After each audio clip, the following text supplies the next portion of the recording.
અયોગ્ય નિકાલના કારણે જમીન અને પાણીનું પ્રદૂષણ થયું છે.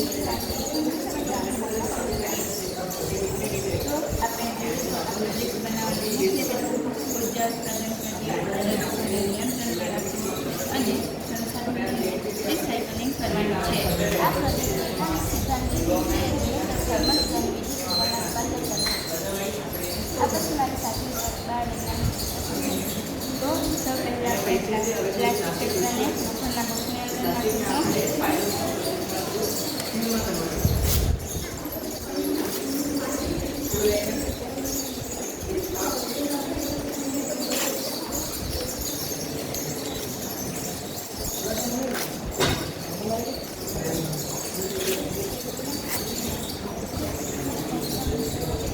पंखा बंद कर दे नहीं पंखा પ્લાસ્ટિક કચરાને લોખંડના બોક્સની અંદર નાખીશું. પછી તેને આપણે સળગાવીશું.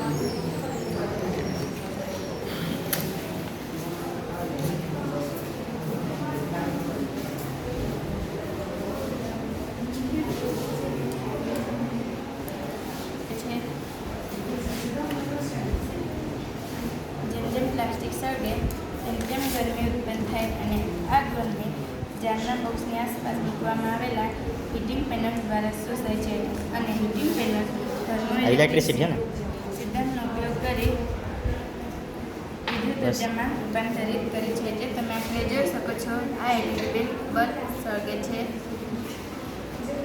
આ જોડાણ થયેલું નથી, નાનું જોડાણ થયેલું છે. નહીં સરસ સરસ સરસ ત્યાર પછી ઉત્પન્ન થતી વીજળી રિચાર્જેબલ બેટરીમાં સંગ્રહિત થાય છે, જે ડીસી એલઈડી બલ્બને પાવર આપે છે.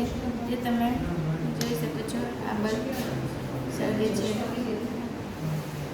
આ સેન્સર છે. આ સેન્સર જેટલી વધુ માત્રામાં ગરમ થાય એટલી વધુ માત્રામાં આ બલ્બ પ્રકાશિત થશે. આનાથી જેવી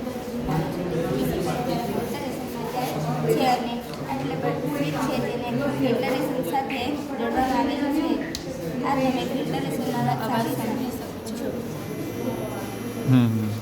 આમાં ફિલ્ટર થાય છે.